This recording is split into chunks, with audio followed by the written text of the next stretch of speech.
माननीय हर्क साम्पाङ सरले पूर्व पश्चिम राजमार्गको नाम महेन्द्र राजमार्ग नराखेर यलम्बर राजमार्ग राख्नुपर्छ भनेर किन व्यङ्ग्य हान्दै स्ट्याटस लेख्नुभयो त?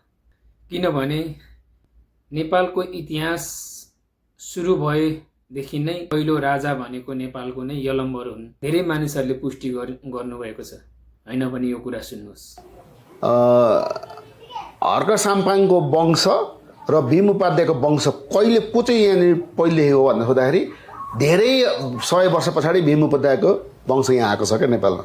शरणार्थीको रूपमा आएको वंश प्रमाणित गर्न सक्छु, मसँग डिस्कस गराउनु भन्दैछु क्या। उसले जतिसुकै म आदिवासी भन्ने म सोच्नु भनेदेखि नि त्यो म पत्याउँदिनँ। तर तपाईँलाई मैले एउटा कुरा के भन्छु भनेदेखि नेपालमा राज संस्था जुन पनि छन्, तपाईँ खालि महिषपाल वंश भन्नुहोस् अथवा पहिले गोपाल वंश भन्नुहोस्, किराँत वंश भन्नुहोस् अथवा लिच्छवी वंश भन्नुहोस् अथवा शाह वंश होइन हो, मल्ल वंश यिनीहरू, यी सबैमा यहाँको ओरिजिन भनेको चाहिँ त्यही किराँत वंश मात्रै हो। अरू सबै बाहिरबाट आएको हुन्। गोपाल वंश पनि बाहिरबाट आएको, गाई चराउँदै आएको भने हामी पढ्छौँ।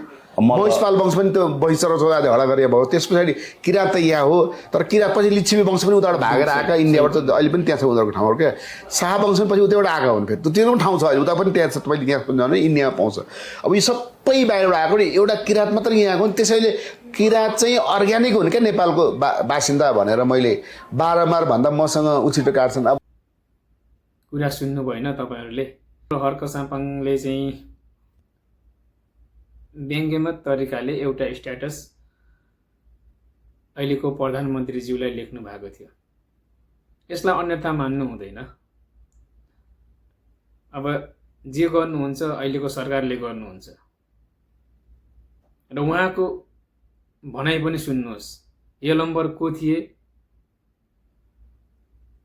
र कहाँका राजा थिए भन्ने कुरा सम्मानीय प्रधानमन्त्रीकै मुखबाट पनि सुन्नुहोस् न त। यो भिडियो हेर्नुहोस् है त, के भन्दै हुनुहुन्छ उहाँले।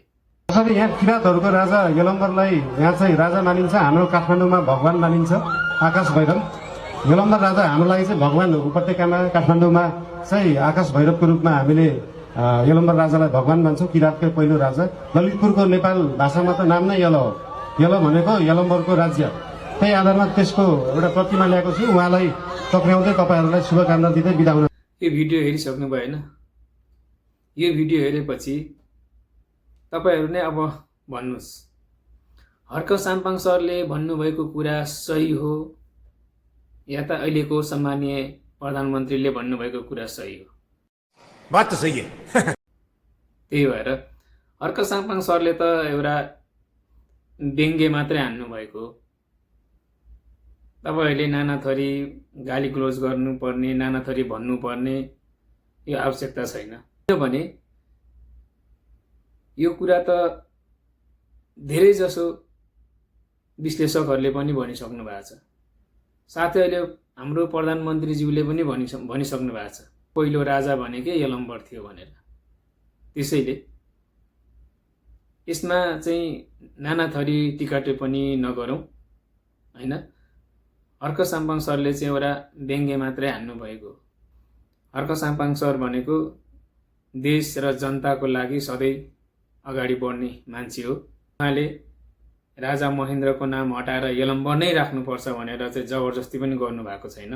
उहाँले एउटा व्यङ्ग्य मात्रै हान्नुभएको। त्यसैले यसलाई अनर्थ नसोच्नु होला।